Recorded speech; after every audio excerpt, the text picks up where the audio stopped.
Morning children, today I will start video number 3 of chapter number 5. Finance, labor and rules of the monuments. The construction of the monuments was very expensive, so only the rulers and big traders can afford to build them. Massive manpower and technical skills were required in the erection of these monuments. Construction monuments का बहुत ज़्यादा expensive था, महंगा था, इसलिए सिर्फ राजा और बड़े व्यापारी ही इसको बनाने की हिम्मत करते थे. Massive man power and technical skill were required in the erection. इसके लिए इसमें मैन पावर बहुत ज़्यादा लोगों की ज़रूरत पड़ती थी और निपुणता की भी ज़रूरत पड़ती थी. जो निपुण होते थे, अच्छा काम करने वाले थे, वही काम करते थे. The labour and the specialist were transported from across the world. As you have studied earlier, large amount was raised as taxes. Labours और स्पेशलिस्ट पूरे वर्ल्ड से बुलाए जाते थे कंस्ट्रक्शन के लिए. The erection of these monuments were huge and required thousands of workers for months or sometime even for years. In monuments को बनाने के लिए बहुत ज़्यादा लेबर की ज़रूरत पड़ती थी, जिसमें काफ़ी टाइम भी लग जाता था और हज़ारों वर्कर्स की ज़रूरत पड़ती थी. First class worker like work in limestone mason, lattice worker, carpenter, bricklayers, well diggers, divers and tile makers got 7 dirhams. First class workers में मैसन्स आते थे, लैटिस आते थे, कारपेंटर आते थे. इन लोगों को 7 दरहम्स दिए जाते थे. Pounders of old bricks glass got 100 dirhams पर गज and bamboo cutters, chappers ban and लखारियाज गॉट 2 दरहम्स. पॉन्डर जो पुरानी ईंटें और ग्लासेस लगाया करते थे, उनको 100 दरहम्स दिए जाते थे गज के हिसाब से, और बैम्बू कटर्स, चैपर्स और लखारियास को 2 दरहम्स दिए जाते थे. Babur praise the Indian craftsman and hired many people of a popular Albanian architect. Babur Indian craftsman को बहुत प्रशंसा करता था और वो बहुत सारे लोगों को यहाँ से ले भी गया, अल्बेनियन आर्किटेक्ट्स को. Sinan from Constantinople, Humayun widow was highly affected by Persian ideas and thus a Persian Mirza Ghiyas designed the Humayun tomb. Humayun की विडो बहुत ज़्यादा अच्छा समझती थी पर्शियन आइडियाज़ को, इसीलिए पर्शियन मिर्ज़ा गयास ने ही डिज़ाइन की थी Humayun tomb. All the worker who were mainly foreigner were given a place. The writing of Abul Fazal tell us about the 50 plus structure which was built inside the Red Fort at Agra. To make this a reality, Akbar assembled more than 500 artisans from various parts of India along with the distant region of Bengal and Bihar. Abul Fazal की writing से पता चलता है कि 500 से ज़्यादा structure जो हैं रेड फोर्ट के अंदर बनाए गए हैं, जो आगरा में है. इसको रियलिटी बनाने के लिए अकबर ने 500 आर्टिशियंस जमा किए थे, जो ऑल ओवर द इंडिया से किए थे और बिहार और बंगाल तक के थे.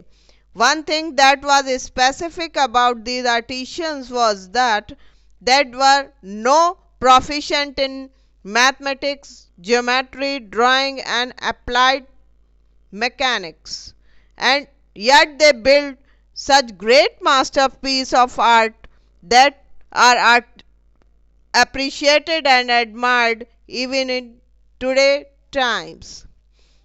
मेन बात ये थी, स्पेसिफिक इनकी खासियत ये थी कि इनको कोई ज़्यादा जानकारी मैथमेटिक्स, ज्योमेट्री या ड्राइंग या अप्लाइड मैकेनिक्स के बारे में नहीं थी, फिर भी इन्होंने इतने अच्छे मास्टरपीसेस बनाए हैं कि जिसे लोग आज भी पसंद करते हैं. Some great Mughal buildings. The tomb of Sher Shah at Sasaram in Bihar is the finest example of architecture before the period of Akbar. Sher Shah also built the great Purana Qila in Delhi with the magnificent Sher Shah Mosque.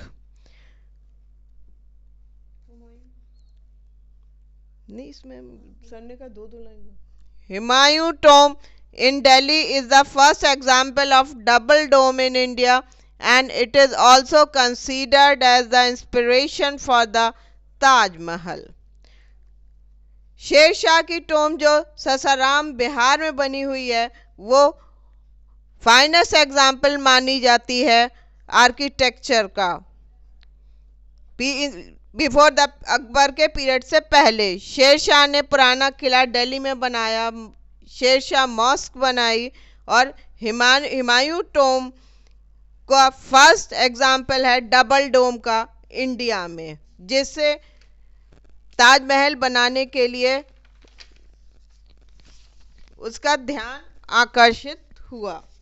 The Red fort eight Agra which was build up of red sandstone had massive gates, and it is said that there were about 500 structures within the fort, which were later pulled down by Shah Jahan in order to replace it with white marble. Red fort के अंदर 500 structures बनाए गए थे massive gate के अंदर, लेकिन बाद में शाहजहां ने उनको गिरवा दिया, उसे वाइट मार्बल से बनाना चाहता था. Fatehpur Sikri was considered to be the Akbar finest agricultural achievement.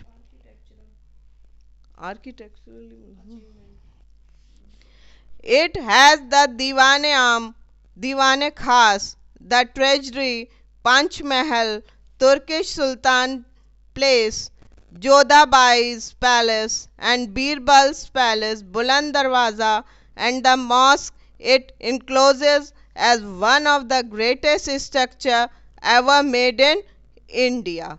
Akbar के ये सब जो बिल्डिंग्स हैं ये ग्रेटेस्ट स्ट्रक्चर्स में माने जाते हैं इंडिया में.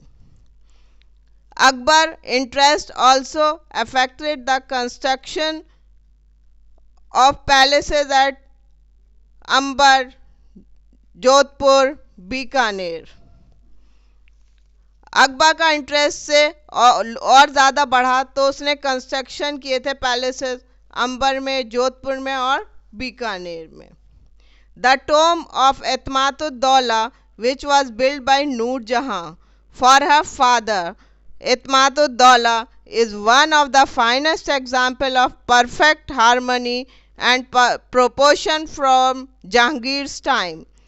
The tomb of Etmaduddaulah was the first building which was made up of marble only. It was decorated with relief work, carving, lace like jewels. Petra Dora is a kind of floral inlay work with precious and semi-precious stone and calligraphy. Itimad-ud-Daulah जो है वे main first building है जो नूरजहां ने बनाई थी अपने father के लिए, और ये बिल्डिंग ये कम्प्लीटली वाइट मार्बल से बनी हुई है. इसमें रिली कर्विंग भी करी गई है और पेट्रा डोरा द्वारा फ्लावर्स भी बनाए गए हैं जिसमें प्रीशियस और सेमी प्रीशियस स्टोन्स को यूज़ किया गया है. Although Aurangzeb did not erect many buildings after Shah Jahan, but Mughal architectural tradition managed to be continued into the 18th century. Aurangzeb ने बहुत ज़्यादा बिल्डिंग्स शाहजहाँ के बाद नहीं बनवाई, लेकिन वो फिर भी आर्किटेक्चरल ट्रेडिशन कंटिन्यू रहा 18th सेंचुरी तक. The last monument of Mughal architecture was Safdarjung tomb in Delhi, with a lot of regional differences mixed with local style continued. Last monument जो बनाया था मुग़ल आर्किटेक्चर का वो सफदरजंग टोम था, उसमें भी रीजनल डिफरेंसेस मिक्स हो गए थे. Shah Jahan and his monuments. The period of Shah Jahan witnessed the construction of many beautiful monuments. He is also known as the engineering king. With white marble was his favorite. His building was quite different from those built by his grandfather Akbar, as Shah Jahan's building were massive, delicate and highly ornamented, whereas Akbar building were sturdy, robust and relatively casual. जो building Shahjahan के period में बनाई गई थी वो buildings white marble से बनाई गई थी. शाहजहां के पीरियड में बहुत ज़्यादा सुंदर मॉन्यूमेंट्स बनाए गए थे. शाहजहां को इंजीनियर किंग भी कहा जाता था और उसने जो मॉन्यूमेंट्स बनाए थे वो अकबर से बिल्कुल डिफरेंट थे. शाहजहां के बिल्डिंग्स बड़ी होती थी, डेलिकेट होती थी और ज़्यादा सजी हुई होती थी, और अकबर की बिल्डिंग्स बहुत स्ट्रांग होती थी, रोबस्ट और नॉर्मल होती थी. Shah Jahan build the Taj Mahal as a memorial of his beloved wife Mumtaz Mahal, who died in 1631. It is situated on the bank of river Yamuna in Agra. The cost of construction of Taj Mahal at that time was 32 million rupees, and it took 22 years, 1632 to 53 CE, of construction to erect this wonder. It is believed that more than 20,000 masons from India, Central Asia and even from the Europe were brought to participate in the construction of the massive monument. Shahjahan ने ताजमहल अपनी wife की याद में बनवाया था और इसमें जिसकी डेथ हो गई थी 1631 में. यह यमुना के किनारे बनाया गया था. ताजमहल में 32 मिलियन रुपीस लगे थे उस टाइम में और 22 इयर्स में ये कंप्लीट हुआ था. 20,000 मेसन्स बुलाए गए थे सेंट्रल एशिया से, यूरोप से और इंडिया से, जिन्होंने इसको बनाने में हेल्प की थी. Though different sources, many names of various people who participated in the erection of this monument have come down. For instance, according to the Diwan Afridi, the chief architect of the monument was a citizen of Agra named Isa Khan. Red sandstone, silver and gold, carnelian and Casper, moonstone and jade, lapis lazuli and coral were brought from all round India and from Central Asia, while the Makrana marble were transported from Jodhpur, which took a fleet of about 1,000 elephants. इसमें और लोगों के नाम भी आए हैं जिन्होंने इसमें पार्टिसिपेट किया है। इसमें ये मेन आर्किटेक्ट जो है इसका वो इंडियन ही है जो आगरा का सिटीजन है, नेम्ड है ईसा खान। और ये रेड सैंडस्टोन, सिल्वर, गोल्ड, इसमें बहुत सारे मटेरियल्स को यूज़ किया गया है। और मकराना जो है वो जोधपुर से मंगाया गया था, 1000 एलिफेंट्स की फ्लीट पर आया था।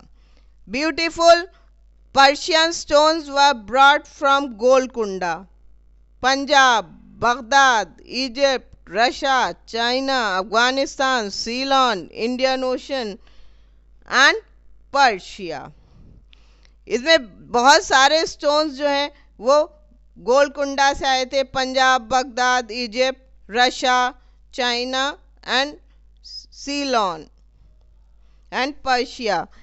The blend of the element of the style of Persian, Central Asian and Indian architecture is reflected in a unique Mughal architecture. इसमें 3 तरह के स्टाइल्स दिखाई देते हैं, पर्शियन, सेंट्रल एशियन और Indian architectural. Platform on which the Taj Mahal is erected is surrounded by gardens. There is one minaret at each of the direction, 4 corners of this platform. इसमें जो platform पे बनाया गया है उसके चारों तरफ गार्डन बनाए गए हैं और उसमें चारों किनारों पर मीनार्स बनी हुई हैं, minarets. The building is made up of white Makrana marble and the decorative features like marble screen, the wall proportionate cloaks and the petrodora on the walls are amazing. जो उसकी बिल्डिंग के वाइट मकराना से बनी हुई है और डेकोरेशन उसका marble screen से किया गया है। उसकी वॉल के ऊपर कोसेक्स और पेट्राडोरा द्वारा फ्लावर्स भी बनाए गए हैं। Garden symbolize paradise in Islam. Hence, the description of the Quran on the southern facade of the main gate reveals that the Taj Mahal is similar to the Garden of Paradise. जो कुरान की आयतें या inscriptions जो हैं वो अब उस पे लिखे हुए हैं मेन गेट के ऊपर। इससे ये पता चलता है कि ये गेट एक तरह से पैराडाइज का गेट माना जाता है। Where the soul of the dead and their final shelter, जिसमें उनकी आत्माएं हैं जो मर चुके हैं और उनको फाइनल शेल्टर दिया गया है। In the earlier of this reign, Shah Jahan capital was at Agra. A city was the nobility but built their homes on the banks of river Yamuna. These were set in the midst of the garden consist in the Chahar Bagh format. जो early starting period था उसमें शाहजहां का capital Agra था। उसमें जहां उसके nobles रहते थे, लेकिन उसने अपना घर यमुना के किनारे बनाया। और जो गार्डन्स हैं वो बीच में जो बनाए गए हैं उसका फॉर्मेट 4 बाग से के तरह ही बनाया गया है। Shah Jahan adopted the river front garden in the layout of the Taj Mahal, the grandest architectural accomplishment of his reign. Here the white marble mausoleum were placed on the terrace by the edge of the river and the garden was in its south. Marble mausoleum जो वो terrace पर लगाया गया था जो बिल्कुल river के किनारे पर है। और गार्डन उसके साउथ में था। Shah Jahan developed this architectural form as a means to control the access that nobles had to the river in the new city of Shahjahanabad, which he constructed in Delhi. Shah Jahan ने जो आर्किटेक्चरल फॉर्म डेवलप किया था ये nobles को control करने के लिए किया था। इसी तरह उसने नई सिटी शाहजहानाबाद जो दिल्ली में कंस्ट्रक्ट की थी। The imperial palace command the river front only specially favoured nobles like his elder son Dara Shikoh were granted access to the river। उसने जो उसके फेवर के नोबल्स थे जैसे उनका अपना बड़ा बेटा दारा शिको उसी को उन्हीं को ग्रांट किया गया था एरिया रिवर साइड का। All the other had to construct their homes in the city away from the river और बाकी लोगों को अपने घर सिटी में बनाने पड़ रहे थे रिवर से अलग। Today Taj Mahal is one of the 7 wonder of the world. Francois Barnier was the Frenchman who spent his 10 years in India in 1663 said that the Taj is more magnificent than the shapeless masses of pyramid of Egypt। उसने कहा कि ताजमहल बहुत सुंदर है, magnificent है। क्यों और किससे उसे कंपेयर किया उसने? पिरामिड ऑफ इजिप्ट से। शेपलेस, वो उसे पिरामिड ऑफ इजिप्ट को शेपलेस बताया। Apart from the tomb of Mumtaz Mahal, Taj Mahal also enclosed the tomb of Shah Jahan, which was placed by Shah Jahan's sons Aurangzeb in 1666। उसके मुमताज के महल के साथ उसके साथ शाहजहां की कब्र भी बनी हुई है जो औरंगजेब ने बनाई थी 1666 में। Many mosques were built by Shah Jahan and Moti Masjid or Pearl Masjid as one of them. It is built within Agra Fort and just like the Taj Mahal, it is also made of marble only। उसने दो तीन शाहजहां ने mask भी बनवाई थी, Moti Masjid, Perl mask, जो आगरा के अंदर ही बनी हुई हैं। वो बिल्कुल ताजमहल जैसी ही लगती हैं और वो मार्बल से ही सिर्फ बनाई गई हैं। द जामा मस्जिद और जामी मस्जिद situated in Delhi is considered as the largest mosque in India. Shah Jahan built this mosque in about 1650 CE with a construction cost of 10 lakh rupees at that time. It is raised on a plinth and built up of red sandstone. The main decorative feature of the mosque are its domes and tall minarets। Jama Masjid को जामी मस्जिद भी कहा जाता है जो उसे सबसे बड़ी मस्जिद इंडिया की माना जाता है, जिसे 1650 में शाहजहां ने बनाया था। उसकी कॉस्ट उस टाइम में 10 लाख थी और वो एक प्लेन नींव पे बनी हुई थी जो रेड सैंडस्टोन से बनी थी। और उसके मेन फीचर्स हैं डोम्स और मिनरेट्स। द रेड फोर्ट और Lal Qila located at the bank of river Yamuna in Delhi was also erected by Shah Jahan. The fort is entirely made up of red sandstone and thus it is called Lal Killa or Red Fort. Red Fort was constructed from 1639 to 48 CE. and the total cost of the construction was over 1 crore rupees. The shape of Red Fort is similar to an octagon but an irregular one. Red Fort और लाल किला यमुना नदी के किनारे बना हुआ है जो शाहजहां ने बनाया था।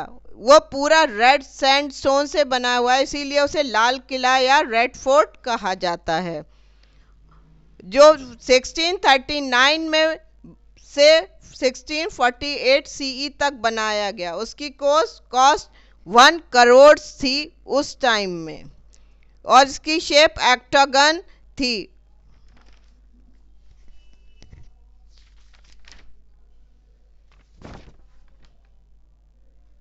अब यहाँ रुकना पड़ेगा।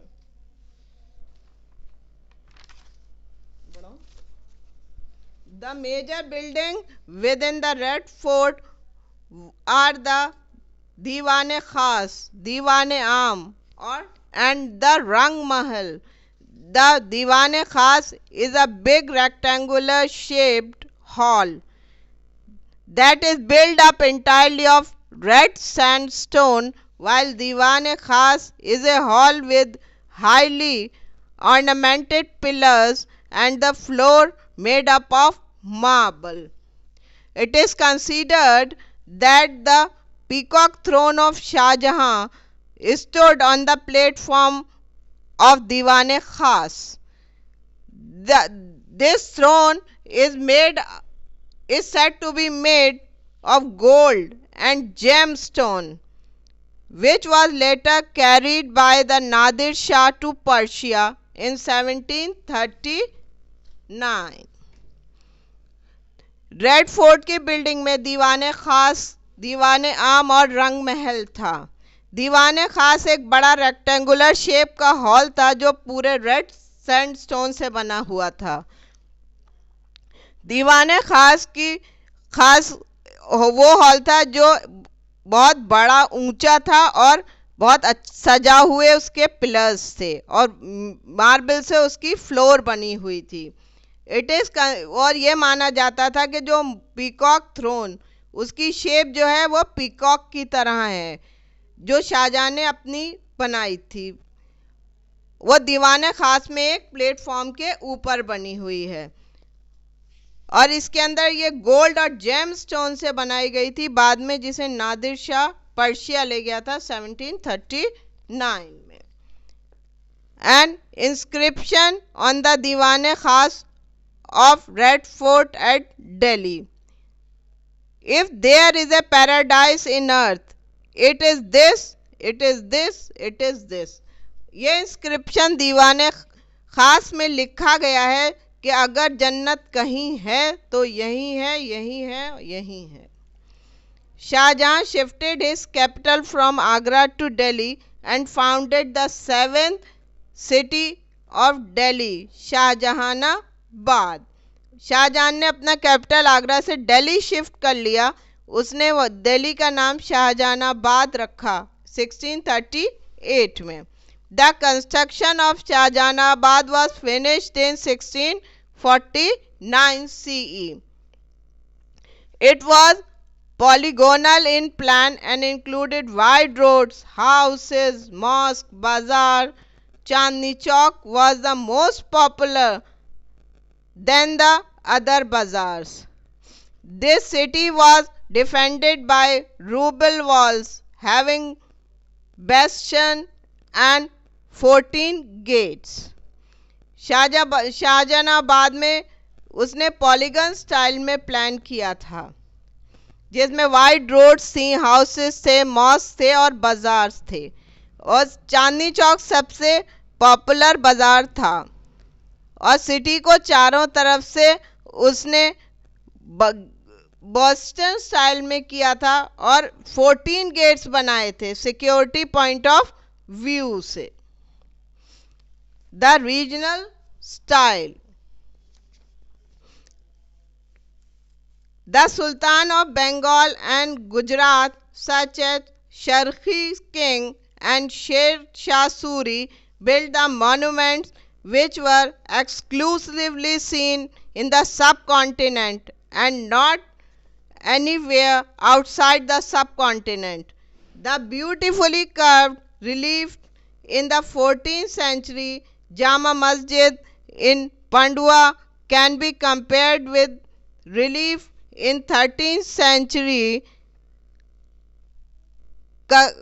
काकत्या monument of Warangal in Andhra Pradesh. इसको जो सुल्तान ऑफ बंगाल और गुजरात में शारिक किंग और शेरशाह सूरी ने बनाई थी मॉन्यूमेंट्स, वो कहीं नहीं मिलते सिवाय इन सब कॉन्टिनेंट में। उन्हें जामा मस्जिद जो पंडुआ में बनाई थी उसे कंपेयर किया गया है काकत्या मॉन्यूमेंट से जो वारंगल में बनी हुई है। Motifs use in the Jain and Hindu monuments were also used as decoration in the internal and external space of certain mosques। जो मोटिव्स यूज किए गए हैं जैन और हिंदू मॉन्यूमेंट्स में वो भी दिखाई देते हैं डेकोरेशन में जो अंदर इंटरनल और एक्सटर्नल एरिया में किया गया है सर्टेन मॉस्क में। और tomb like the mosque in Ahmedabad and Champaner, जो अहमदाबाद में मॉस्क मिले है और चंपानर में। Pineapple like domes and minarets and also for the columns model on palm leaves there is because the Deccan architecture was often inspired from the nature। जो monuments Hyderabad में बनी हुई हैं वो फेमस हैं पाइनएप्पल लाइक डोम्स बनाई गई थी और मीनारेट्स, और मीनारेट जो उनकी मॉडल थी वो पाम लीव्स की तरह थी क्योंकि जो डक्कन आर्किटेक्चर था वो इंस्पायर्ड था नेचर से। After the rise of Aurangzeb the Mughal architecture rapidly declined and the cultural revival took place in regional kingdom of north and the Deccan and Maratha kingdom of the south।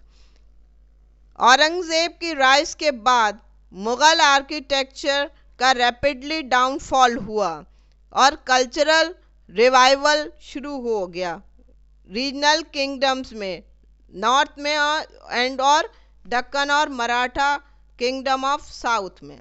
The Rajputs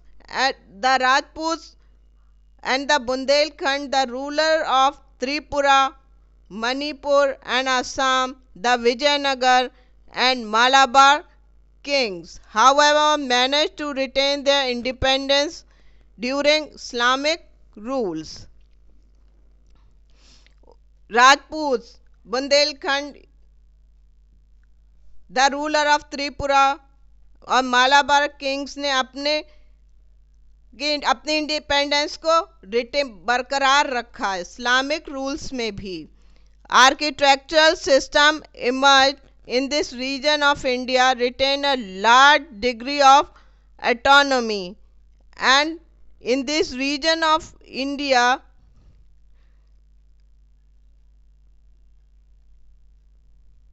retain a large degree of autonomy and continuity with the older Indian traditions, but they were somehow affected by connection with Islamic codes।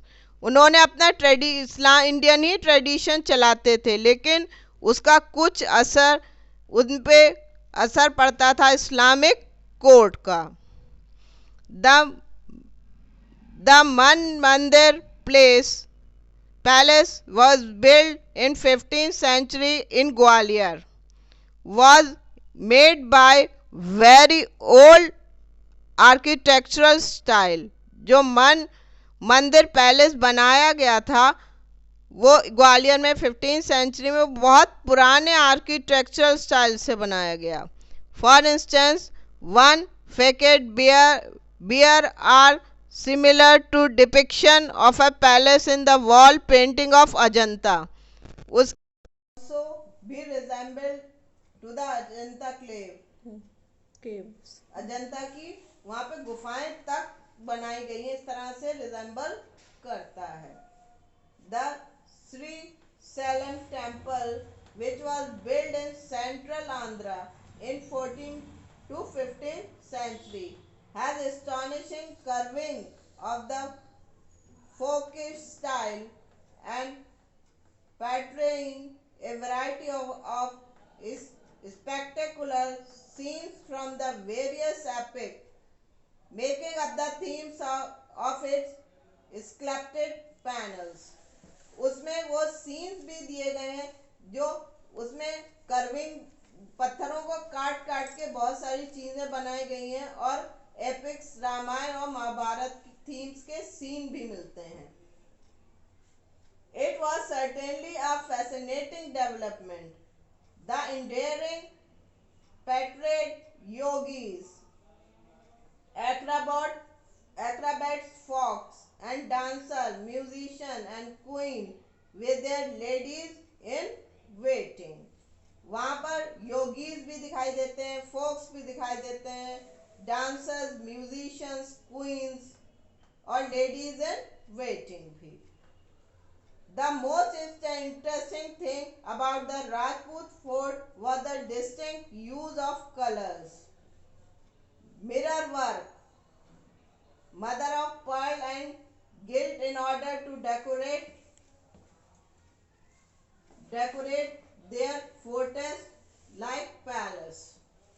उन्होंने जो use की थी चीजें decoration में वो अलग थी, अलग तरह के कलर्स यूज किए गए थे, मिरर वर्क था, मोतियों का इस्तेमाल किया गया था उन अपने पैलेसेस को डेकोरेट करने में। द झरोकास, आंगन्स and highly oriented gateways added uniqueness in this palaces. इसमें झरोकास भी बनाए गए थे, आंगन बहुत बड़े बड़े थे और इनके गेट को बहुत अच्छे से सजाया गया था। इससे इस पैलेस में और ज्यादा यूनिकनेस आ गई। The decoration of the Sheesh Mahal in Patiala and the Golden Temple in Amritsar is considered to be inspired by the exceptional gold liquid work done in Bikaner. जो अब ये अमृतसर में गोल्डन टेम्पल बना है, शीश महल जो पटियाला में बनाया गया है, ये भी इससे इंस्पिरेशन लेकर ही बनाया गया है, जो बीकानेर में गोल्डन लिक्विड वर्क किया गया है। Most of the Rajput palace includes a painting gallery which is known as चित्रशाला, जिसे वो एक पेंटिंग गैलरी भी बनाई गई है जिसे चित्रशाला कहते हैं। These remarkable galleries are found in Jhalawar, Bundi, Kota, Nagaur, Jaipur and in other cities which were once ruled by the Rajputs. ये चित्रशालाएं बहुत सारी जगह पाई गई हैं, जैसे झालावाड़, बूंदी, कोटा, नागौर और और बहुत सारे शहर जो राजस्थान में हैं उनमें भी मिलेंगी। Who was ruled by the Rajputs, जो राजपूत के अंडर में थे। The Ramanathapuram Palace in the south is well known for its great wall painting. जो रामानाथापुरम पैलेस है साउथ में, वो अपनी वॉल पेंटिंग्स के लिए माना जाता है। This chapter is over. Now read exercises and question answer of this chapter carefully.